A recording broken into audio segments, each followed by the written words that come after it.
ಬಾಲಿವುಡ್ನ ಖ್ಯಾತ ನಟಿ ಮಾಧುರಿ ದೀಕ್ಷಿತ್ ಇದೀಗ ಮೊದಲ ಬಾರಿಗೆ ಕಾಲಿಡೋದಕ್ಕೆ ಸಜ್ಜಾಗಿದ್ದಾರೆ ಸ್ಯಾಂಡಲ್ವುಡ್ಗೆ. ಇನ್ನು ಹ್ಯಾಟ್ರಿಕ್ ಹೀರೋ ಶಿವರಾಜ್ ಕುಮಾರ್ ಜೊತೆಗೆ ಸ್ಕ್ರೀನ್ ಶೇರ್ ಮಾಡೋದಕ್ಕೆ ಪ್ಲಾನ್ ಮಾಡ್ತಿದ್ದಾರಂತೆ. ಹಾಗಿದ್ರೆ ಯಾವುದು ಆ ಸಿನಿಮಾ ಅಂತೀರಾ? ಈ ಸ್ಟೋರಿ ನೋಡಿ.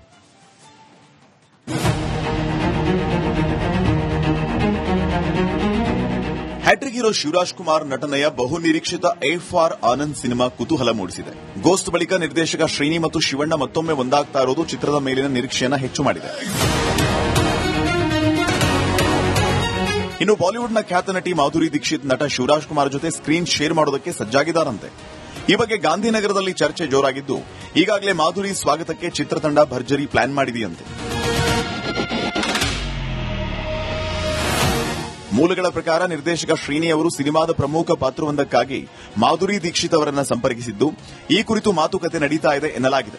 ಈ ಬಗ್ಗೆ ಯಾವುದೇ ಅಧಿಕೃತ ಘೋಷಣೆ ಹೊರಬಿದ್ದಿಲ್ಲ. ಆದರೆ ಮಾತುಕತೆ ಫಲ ನೀಡಿದರೆ ಇದೇ ಮೊದಲ ಬಾರಿಗೆ ಮಾಧುರಿ ದೀಕ್ಷಿತ್ ಕನ್ನಡ ಸಿನಿಮಾದಲ್ಲಿ ಕಾಣಿಸಿಕೊಳ್ಳಲಿಕ್ಕಿದ್ದಾರೆ. ಎಫ್ಆರ್ ಆನಂದ್ ಚಿತ್ರದಲ್ಲಿ ಶಿವರಾಜ್ ಕುಮಾರ್ ಮತ್ತು ಮಾಧುರಿ ದೀಕ್ಷಿತ್ ಒಟ್ಟಿಗೆ ತೆರೆ ಹಂಚಿಕೊಳ್ಳುವ ಅವಕಾಶ ಸಿಕ್ಕರೆ ಇದು ಸಿನಿ ಪ್ರೇಕ್ಷಕರಿಗೆ ವಿಶೇಷ ಕಾಂಬಿನೇಷನ್ ಆಗಲಿಕ್ಕಿದೆ. ದಶಕಗಳಿಂದ ಬಾಲಿವುಡ್ನಲ್ಲಿ ತಮ್ಮದೇ ಆದ ಜನಪ್ರಿಯತೆ ಉಳಿಸಿಕೊಂಡಿರುವ ಮಾಧುರಿ ದೀಕ್ಷಿತ್ ದಕ್ಷಿಣ ಭಾರತದ ಹಲವು ನಿರ್ದೇಶಕರಿಂದ ಸಿನಿಮಾಗಳ ಆಫರ್ಗಳನ್ನು ಪಡೆದಿದ್ದಾರೆ. ಇದುವರೆಗೆ ದಕ್ಷಿಣ ಭಾರತದಲ್ಲಿ ಮಾಧುರಿ ದೀಕ್ಷಿತ್ ಅವರು ಯಾವುದೇ ಸಿನಿಮಾದಲ್ಲಿ ಪ್ರಮುಖ ಪಾತ್ರದಲ್ಲಿ ತೆರೆಗೆ ಬಂದಿಲ್ಲ.